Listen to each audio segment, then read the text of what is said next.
Hello friends, ये मैं हूं तुषार घोने। ये मार्केट है निफ्टी 50 का 15 मिनट्स का चार्ट है और ये रहा कल का एनालिसिस है जहां पे मैंने कहा था कि 26,000 के आसपास, यानी कि ज़्यादा से ज़्यादा 26,020 के आसपास मार्केट जाके नीचे आना ही है। इसके ऊपर ये टाइम पे मार्केट नहीं जाएगा और जो मेरा गोल्डन नंबर है 25,840, जब तक मार्केट इसे टच नहीं करता या इसके नज़दीक नहीं आता और कुछ ये करके ये नहीं होता, तब तक एक बड़ी मूव नहीं आ सकती।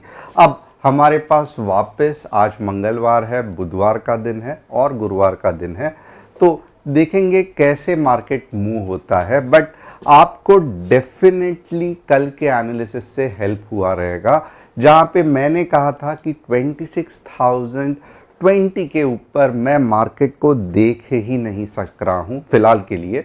और ऐसा नहीं है कि मैं देख नहीं रहा हूं तो मार्केट ऊपर नहीं जाएगा, कभी कभार मार्केट चला जाता है, बट 70 to 80% चांसेस है कि मार्केट 26,000 ये अटेम्प्ट में नहीं जाएगा। और आज आपने देखा रहेगा तो ऐसे ही हुआ और ख़ास करके सभी लोगों ने ये जो मूव थी वो बहुत ज़्यादा फैंटास्टिक थी, तो बहुत ज़्यादा पैसा इसमें फिन निफ्टी में बन गया लोगों का।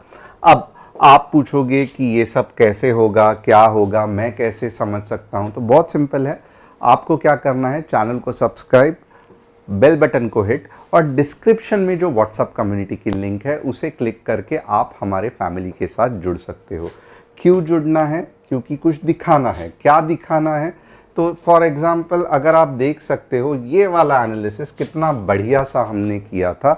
फिन निफ्टी 75 की एंट्री और ऑलमोस्ट 160 पॉइंट्स कैप्चर्ड हुए थे। बैंक निफ्टी वापस 75 points captured. So it was overall, और ये सिर्फ 2 ट्रेड्स है, इससे और भी अच्छे खासे ट्रेड दिए थे, तो it was overall a super fantastic day. अब यहाँ पे आइए देखते हैं top news of the day क्या है। OYO to buy iconic model 6 brand 525 million in US expansion bid, तो चलो बहुत अच्छा है। SpiceJet QIP allotment, board approves issues 48.7 crore shares, तो ये वन ऑफ द थिंग है, बट स्पाइस जेट के चक्कर से थोड़ा दूर रहना। Jio, Airtel, Vodafone Idea record customer loss post tariff hike, BSNL becomes only gainer in जुलाई।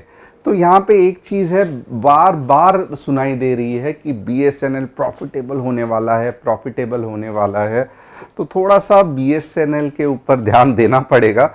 जब मार्केट में 3 योद्धा अगर लॉस में है और एक सिर्फ गवर्नमेंट कंपनी प्रॉफिटेबल है, तो डेफिनेटली उसमें कुछ बात है।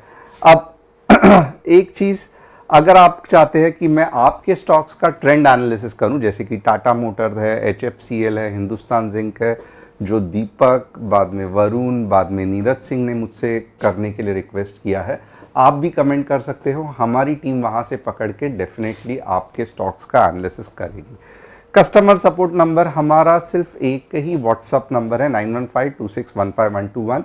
यहाँ पे हम कोई भी यूएसडी, आईएनआर, क्रिप्टो करेंसी या प्रॉफिट शेयरिंग या पोर्टफोलियो, ये कुछ भी नहीं करते, हम सिर्फ स्टॉक मार्केट सिखाते हैं। अब आइए देखते हैं निफ्टी का एनालिसिस कैसे बनता है। तो यहाँ पे अगर आप देखोगे ना, कल मॉर्निंग को ट्रेड करना इतना आसान नहीं रहने वाला है। यस, मैं सही कह रहा हूँ, कल मॉर्निंग को ट्रेड करना इतना आसान नहीं रहने वाला है। मार्केट दोनों तरफ से चलने वाला है और इसी कारण थोड़ा सा मुश्किल होने वाला है। मार्केट दोनों तरफ से चलने वाला है मतलब क्या है कि अगर गैप अप भी हुआ तो ये जोन में होने वाला है, गैप डाउन भी हुआ तो भी ये जोन में होने वाला है। और आप देखोगे 26,011 से 25,950 कितने पॉइंट्स है, हार्डली 50 पॉइंट्स, और ऑप्शन में तो हार्डली 25 पॉइंट्स, तो कंफ्यूज होने को होगा। तो ये रेंज में जब तक मार्केट घूमेगा आपको तकलीफ देगा। वापस आप देख लो, ये रेंज में जब तक मार्केट घूमेगा 26,011 से लेके 25,950, you will feel that pain कि यार टारगेट भी हिट नहीं हो रहा है, स्टॉप लॉस भी हिट नहीं हो रहा है, अरे स्टॉप लॉस हिट हुआ, वापस अभी पी खरीद लेता हूं, अरे पी का भी स्टॉप लॉस हिट हुआ, अरे कौन से डायरेक्शन में जाना है समझ में ही नहीं आ रहा है। तो ये जो दिमाग में चक्कर आने लगती है ना, ये कल मॉर्निंग में आ सकती है। तो इसके लिए मैं कहूँगा थोड़ा सा आराम से उठना, थोड़ा सा रिलैक्स करना। अगर कुछ सच में बन रहा है तो डेफिनेटली हम हमारे व्हाट्सएप कम्युनिटी में एनालिसिस बता देंगे, ऐसे कुछ नहीं है। But be careful, tomorrow is a day to be careful. अब यहाँ पे एक चीज़ तो है कि आप देखोगे ना, यहाँ पे मुझे एक चीज़ बताना है कि भले मार्केट ऊपर चला जाए 26,030 या 26,050 जा सकता है, बट एक बड़ा फॉल आने के चांसेस है। कहाँ तक? जिसका पहला टारगेट होगा 25,840 और फाइनल अगर इसके नीचे आया तो 25,640। तो ये दो इंपॉर्टेंट लेवल्स है डाउन साइड के, इसको नोट करके रखना।